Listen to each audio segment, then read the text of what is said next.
পাঁপড়টা দেখতে যতটা সুন্দর, খেতে অনেকটা বেশি সুন্দর। আর সত্যিই গমের পাঁপড়টা খেতে কিন্তু খুবই সুন্দর লাগে।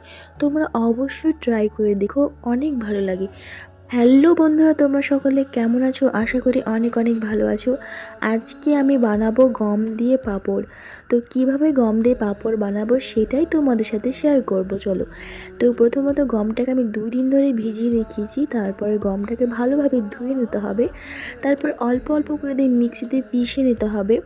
মানে খুব বেশি কিন্তু পেষা যাবে না, মানে হালকা করে পিষে নিতে হবে। তারপর দেখো গমগুলোকে কিছুটা এইরকম করে গমের আটাটাকে বার করে নিতে হবে।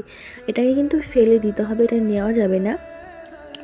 দেখো এখানে 3 কেজির মতো গম ভিজিয়ে রেখেছিলাম তো আমাদের এইটুকু হয়েছিল। তারপর চলো এটাকে গ্যাসে বসিয়ে এখানে কালো জিরা, পরিমাপ মতো লবণ, অবশ্যই তোমরা কালো জিরা আর লবণটা দিতে কিন্তু একদমই ভুলবে না।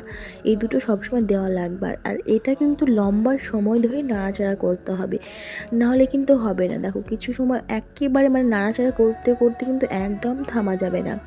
তারপরে দেখো কিছু সময় মানে 15-20 মিনিট পর নাড়াচাড়া করলে কিন্তু এটা এইরকম হয়ে যাবে। তারপরে দেখো এটা কোনো ছাকনা বা কোনো রকম যে কোনো তোমরা এভাবে ছেঁকে নিতে পারো, মানে এভাবে পাঁপড়টাকে করে নিতে পারো। এটা গরম যেহেতু তাই খুবই কষ্ট হচ্ছিল করতে। আর আমি যেহেতু এক হাতে ভিডিও করছিলাম তাই খুব একটা ভালো ভিডিও করতে পারিনি, কারণ ওদিকে মার ছাকনা ধরেছিলাম, এদিকে আমি আমার ক্যামেরা ধরেছিলাম। এই জন্য আমার খুব একটা ভিডিও করা হয়নি, তবে তোমরা বুঝতে পেরেছো আশা করি। তারপরে দেখো পাঁপড়টা কিছুটা এইরকম হয়ে যাবে। তারপরে দেখো শুকনোর পর কিছুটা এইরকম হয়ে যাবে। তো যাই হোক, তো দেখো পাঁপড়টা দেখতে যতটা সুন্দর, খেতে অনেকটা বেশি সুন্দর। আর সত্যিই গমের পাঁপড়টা খেতে কিন্তু খুবই সুন্দর লাগে।